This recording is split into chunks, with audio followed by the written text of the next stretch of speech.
औज़ुबिल्लाहि मिनश्शैतानिर्रजीम बिस्मिल्लाहिर्रहमानिर्रहीम। आज हम पढ़ने जा रहे हैं solubility product and it's applications. सबसे पहले हम देखते हैं कि सोलबिलिटी क्या होती है। जब हम कोई सॉलिड सॉल्यूट किसी सॉल्वेंट में ऐड करते हैं तो वो सॉल्यूट सॉलिड स्टेट से सॉल्यूशन में या लिक्विड फेज में कन्वर्ट होता रहता है। एक वक्त ऐसा आता है जब फर्दर सॉल्यूट जो है उस सॉल्यूशन के अंदर, उस सॉल्वेंट के अंदर डिज़ोल्व होना बंद हो जाता है। उस वक्त तक जितने मोल्स उस सब्सटेंस के 1 लीटर सॉल्वेंट में डिज़ोल्व होंगे किसी पर्टिकुलर टेम्परेचर पे, उसे हम कहेंगे सोलबिलिटी। इसकी डेफिनेशन है number of moles of a substance dissolved in 1 dm cube of a particular solvent at a given or specific temperature। अब जो एक्सेस सॉलिड बचेगा वो सेटल डाउन हो जाएगा, वो इक्विलिब्रियम में आ जाएगा। मीन कुछ पार्टिकल, कुछ मॉलिक्यूल्स, एटम्स या आयंस उस सॉलिड से सॉल्यूशन में जाएंगे और कुछ सॉल्यूशन से वापस जो है उस सॉलिड में आएंगे, तो उनके दरमियान एक इक्विलिब्रियम एस्टेब्लिश हो जाएगा, that is solubility equilibrium. It refers to the state of equilibrium between a substance in its solid state and a solution, that is rate of migration of solute particle between the solid and aqueous phases are equal, यानी कि एक dynamic equilibrium produce हो जाएगा। अब solubility के लिहाज से different जो हैं वो डेफिनेशंस हैं कि कौन से सोल्यूट सब्सटेंसेस जो हैं वो कितना सॉल्वेंट लेंगे तो उन्हें हम सोलबल कहेंगे, फ्रीली सोलबल कहेंगे या इनसोलबल कहेंगे। ये यूएस फार्माकोपी किया है, वहां से ये लिया गया है।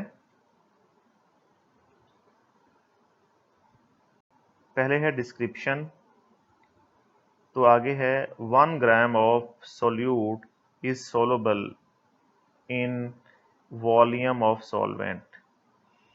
ये वॉल्यूम गिवन है मिलीलीटर्स में, जो सॉल्वेंट का रिक्वायर्ड होगा 1 ग्राम सोल्यूट को डिसॉल्व करने के लिए। जैसे जिन सब्सटेंसेस को हम कहेंगे बहुत सोलबल हैं, वेरी सोलबल हैं, उन सब्सटेंसेस के 1 ग्राम जो है वो 1 ml से भी कम वॉल्यूम लेंगे सॉल्वेंट का।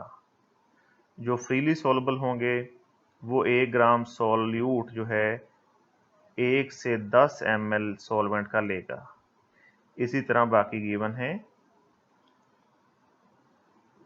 और स्पेरिंगली सोलबल ऐसे सॉल्यूट्स होते हैं जिनका 1 ग्राम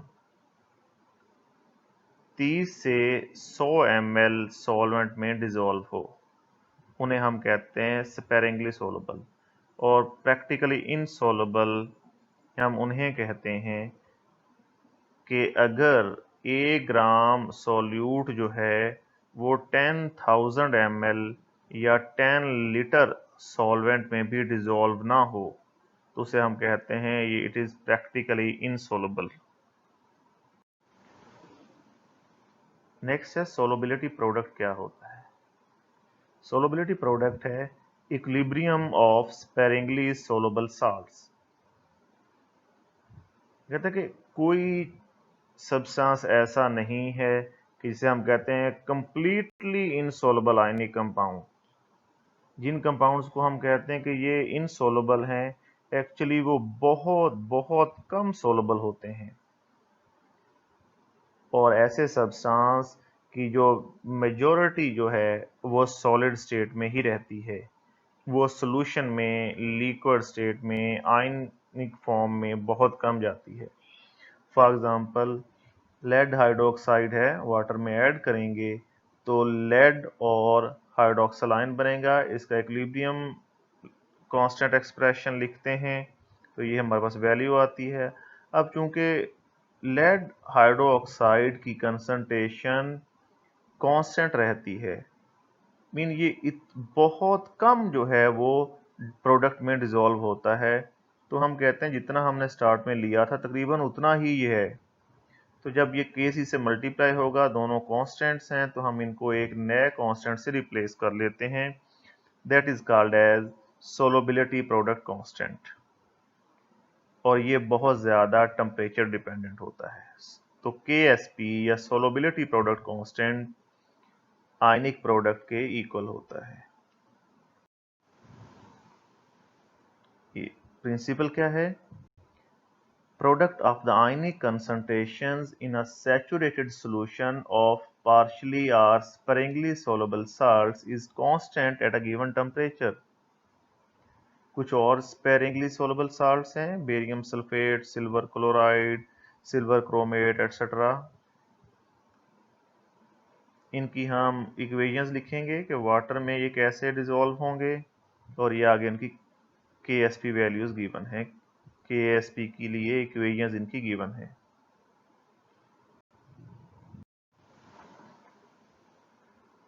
अब एप्लीकेशंस क्या हैं? सबसे पहली एप्लीकेशन है डिटर्मिनेशन ऑफ सोलबिलिटी। सोलबिलिटी की डेफिनेशन ये है, फॉर एग्जांपल हम AgCl लेते हैं, इसका Ksp लिखते हैं, Ag पॉजिटिव की कंसंट्रेशन और क्लोराइड की कंसंट्रेशन।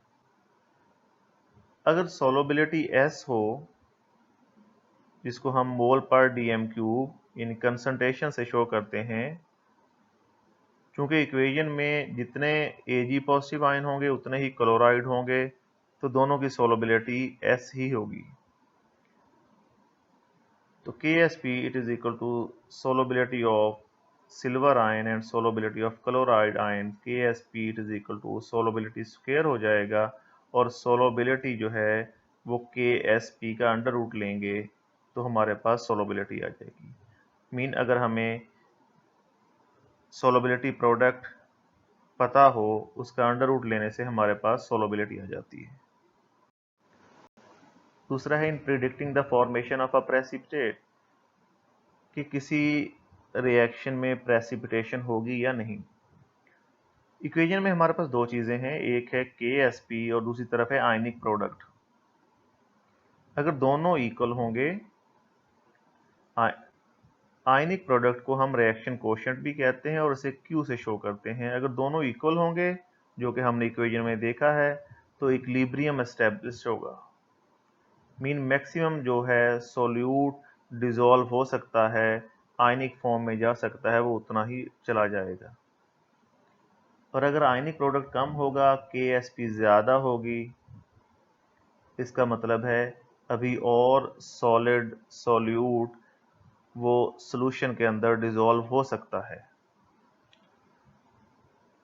और अगर Q रिएक्शन कोशेंट या आयनिक कंसंट्रेशन ज़्यादा हो जाएगी, आयन की कंसंट्रेशन ज़्यादा हो जाएगी Ksp से, तो वो आयन्स एक दूसरे के साथ मिलेंगे और बैकवर्ड रिएक्शन होके सॉलिड बना लेंगे, तो हम कहेंगे प्रेसिपिटेशन हो गई। तो प्रेसिपिटेशन कब होगी? जब आयनिक प्रोडक्ट ज़्यादा होगा, Ksp कम होगी। दूसरी इसकी एप्लीकेशन है फ्रैक्शनल प्रेसिपिटेशन की। Sometime a mixture of ion is separated by the same precipitating agent, और इस सेपरेशन को कहते हैं फ्रैक्शनल प्रेसिपिटेशन, जो कि सोलबिलिटी प्रोडक्ट के प्रिंसिपल पे बेस करती है। For example potassium iodide and potassium chloride, जब हम इसका एक मिक्सचर में हम सिल्वर नाइट्रेट ऐड करते हैं, तो सिल्वर आयोडाइड जो है वो प्रेसिपिटेट हो जाता है और सिल्वर क्लोराइड भी। अब पहले कौन सा प्रेसिपिटेट आउट होगा? जब हम देखते हैं कि सिल्वर आयोडाइड की सोलबिलिटी प्रोडक्ट जो है वो कम है सिल्वर क्लोराइड से, तो जिसकी सोलबिलिटी प्रोडक्ट कम होगी वो प्रेसिपिटेट आउट पहले हो जाएगा। और दूसरा जो है वो सॉल्यूशन के अंदर रहेगा, या हम कह सकते हैं कि बाद में प्रेसिपिटेट आउट होगा। नेक्स्ट जो है प्रेसिपिटेशन ऑफ साल्ट्स है। ये भी वही है कि अगर आयनिक प्रोडक्ट ज़्यादा हो जाएगी सोलबिलिटी प्रोडक्ट से तो प्रेसिपिटेशन होना स्टार्ट हो जाएगी। हम सोलबिलिटी से ये जो है हम प्रेडिक्ट कर सकते हैं, और यही जो है principle qualitative and gravimetric analysis में अप्लाई होता है, जो हम अभी देखते हैं। बहुत से आयंस की जब हम ग्रेविमेट्रिक मेथड से क्वांटिटेटिव एस्टिमेशन करते हैं, फॉर एग्जांपल सिल्वर आयंस की हम सिल्वर क्लोराइड की फॉर्म में जब हम एस्टिमेशन करनी है KCl को यूज़ करके, तो हम एक्सेस प्रेसिपिटेटिंग एजेंट ऐड करते हैं KCl, जो कि आयनिक कंसंट्रेशन ज़्यादा करेगा। आयनिक कंसंट्रेशन ज़्यादा होने से सिल्वर आयंस जो हैं वो सिल्वर क्लोराइड की फॉर्म में प्रेसिपिटेट आउट हो जाएंगे, मीन सॉलिड बन जाएंगे, बैकवर्ड रिएक्शन होगा। हम एक्सेस अमाउंट में KCl डालेंगे तो सारे के सारे सिल्वर आयंस सिल्वर क्लोराइड में कन्वर्ट हो जाएंगे, और हम उससे उसकी क्वांटिटेटिव एस्टिमेशन कर सकते हैं। नेक्स्ट है क्वालिटेटिव एनालिसिस में हम सॉल्ट एनालिसिस जब करते हैं तो हमारे पास बेसिक या केटाइंस रेडिकल के 6 ग्रुप्स होते हैं। जो फर्स्ट ग्रुप के आयंस हैं वो क्लोराइड्स की फॉर्म में प्रेसिपिटेट आउट हो जाते हैं। जब हम ग्रुप रिएजेंट HCl ऐड करते हैं तो आयनिक प्रोडक्ट इंक्रीज हो जाता है, तो ये जो है ग्रुप 1 के केटाइंस उस क्लोराइड के साथ मिलके क्लोराइड्स सॉलिड फॉर्म में प्रेसिपिटेट बना देते हैं, तो हम आइडेंटिफाई कर सकते हैं कि ये ग्रुप 1 है। इसी तरह ग्रुप 2 जो है वो सल्फाइड्स की फॉर्म में प्रेसिपिटेट आउट हो जाते हैं जब हम H2S ऐड करते हैं in the presence of HCl।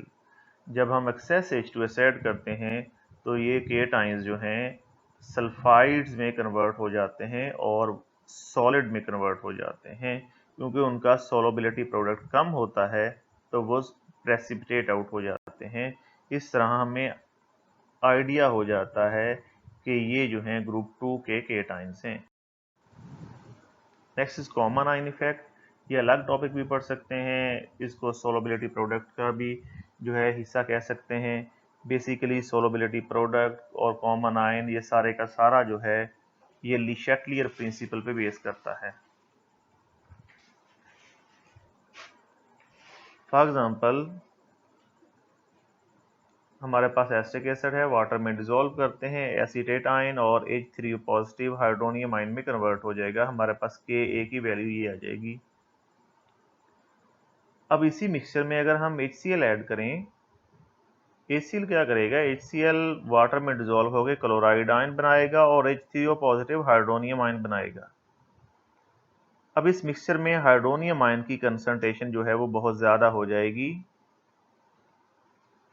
तो ले चैटलियर प्रिंसिपल जब अप्लाई करेंगे हम, ले चैटलियर प्रिंसिपल ये कहता है कि जो भी हम किसी रिएक्शन में चेंज लाएंगे उससे इक्विलिब्रियम डिस्टर्ब होगा और वो रिएक्शन या सिस्टम ट्राई करेगा कि उस चेंज के अगेंस्ट जाके इक्विलिब्रियम जो है रीगेन करे।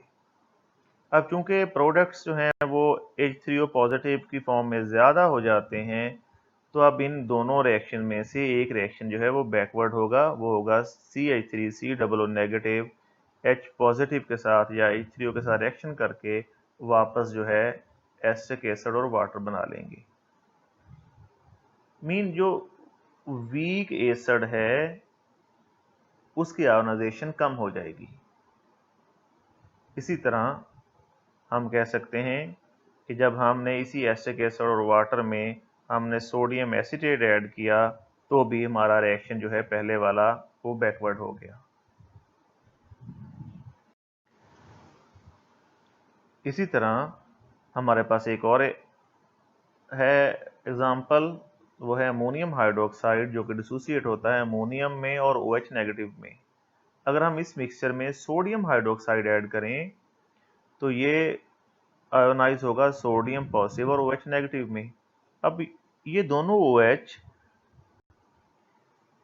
चूंकि कॉमन आयन है, इनकी कंसंट्रेशन ज्यादा होगी, ये प्रोडक्ट में आ गए, तो ये OH अमोनियम के साथ मिलके अमोनियम हाइड्रोक्साइड बना लेंगे।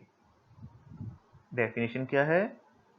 The suppression of dissociation of a weak electrolyte by adding a solution of strong electrolyte having one ion common is called as common ion effect।